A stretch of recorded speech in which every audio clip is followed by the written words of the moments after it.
Datanglah orang Zif kepada Saul di Gibea serta berkata, Daud menyembunyikan diri di Bukit Hakila, di padang belantara.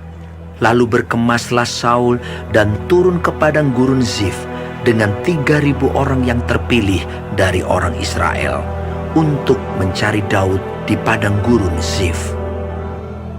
Berkemahlah Saul di Bukit Hakila yang di tepi jalan di padang belantara, sedang Daud tinggal di padang gurun.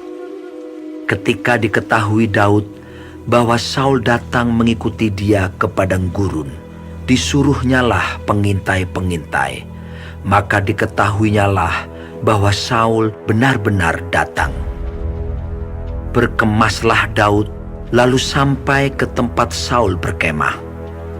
Waktu Daud melihat tempat Saul berbaring dengan Abner bin Ner, panglima tentaranya, Saul berbaring di tengah-tengah perkemahan, sedang rakyat berkemah di sekelilingnya. Berbicaralah Daud kepada Ahimelech orang Het itu, dan kepada Abisai anak Zeruya, saudara Yoab, katanya, Siapa turun bersama-sama dengan aku kepada Saul ke tempat perkemahan itu? Jawab Abisai, Aku turun bersama-sama dengan engkau. Datanglah Daud dengan Abisai kepada rakyat itu pada waktu malam, dan tampaklah di sana Saul berbaring tidur di tengah-tengah perkemahan, dengan tombaknya terpancung di tanah pada sebelah kepalanya, sedang Abner dan rakyat itu berbaring sekelilingnya. Lalu berkatalah Abisai kepada Daud, Pada hari ini Allah telah menyerahkan musuhmu ke dalam tanganmu. Oleh sebab itu izinkanlah kiranya aku menancapkan dia ke tanah dengan tombak ini, dengan satu tikaman saja. Tidak usah dia kutancapkan 2 kali. Tetapi kata Daud kepada Abisai, Jangan musnahkan dia. Sebab siapakah yang dapat menjamah orang yang diurapi Tuhan dan bebas dari hukuman? lagi kata Daud, Demi Tuhan yang hidup, niscaya Tuhan akan membunuh dia. Entah karena sampai ajalnya dan ia mati, entah karena ia pergi berperang dan hilang lenyap di sana. Kiranya Tuhan menjauhkan daripadaku untuk menjamah orang yang diurapi Tuhan. Ambillah sekarang tombak yang ada di sebelah kepalanya dan kendi itu, dan marilah kita pergi. Kemudian Daud mengambil tombak dan kendi itu dari sebelah kepala Saul. Lalu mereka pergi. Tidak ada yang melihatnya, tidak ada yang mengetahuinya, tidak ada yang terbangun, sebab sekaliannya tidur, karena Tuhan membuat mereka tidur nyenyak. Setelah Daud sampai ke seberang, berdirilah ia jauh-jauh di puncak gunung, sehingga ada jarak yang besar antara mereka. Dan berserulah Daud kepada tentara itu dan kepada Abner bin Ner, katanya, Tidakkah engkau menjawab, Abner? Maka jawab Abner, katanya, Siapakah engkau ini yang berseru-seru pada raja? Kemudian berkatalah Daud kepada Abner, Apakah engkau ini bukan laki-laki? Siapakah yang seperti engkau di antara orang Israel? Mengapa engkau tidak mengawal tuanmu raja? Sebab ada seorang dari rakyat yang datang untuk memusnahkan raja, tuanmu itu. Tidak baik hal yang kau perbuat itu.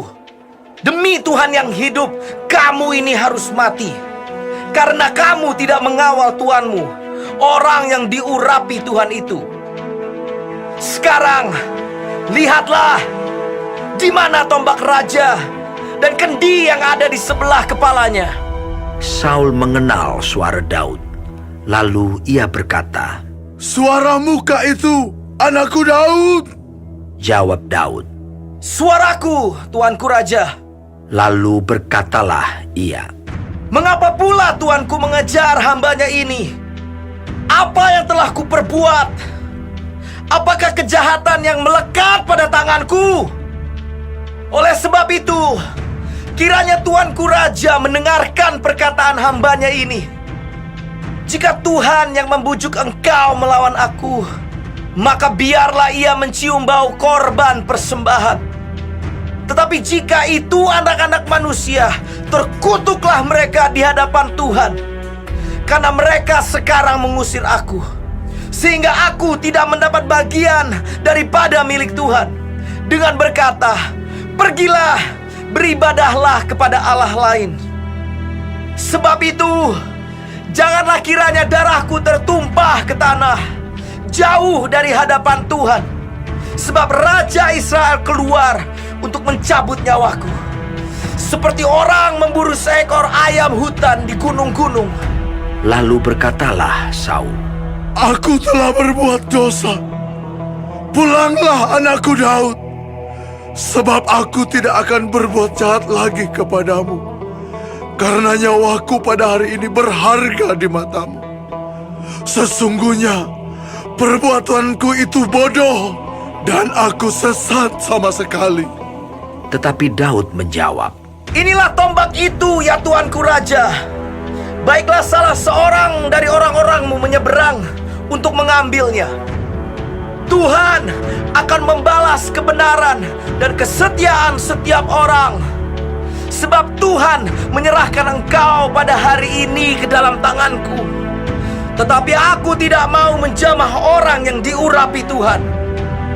Dan sesungguhnya, seperti nyawamu pada hari ini berharga di mataku, demikianlah hendaknya nyawaku berharga di mata Tuhan. Dan hendaknya ia melepaskan aku dari segala kesusahan. lalu berkatalah Saul kepada Daud, Diberkatilah kiranya engkau, anakku Daud. Apa jua pun yang kau perbuat, pastilah engkau sanggup melakukannya. Lalu pergilah Daud meneruskan perjalanannya, dan pulanglah Saul ke tempat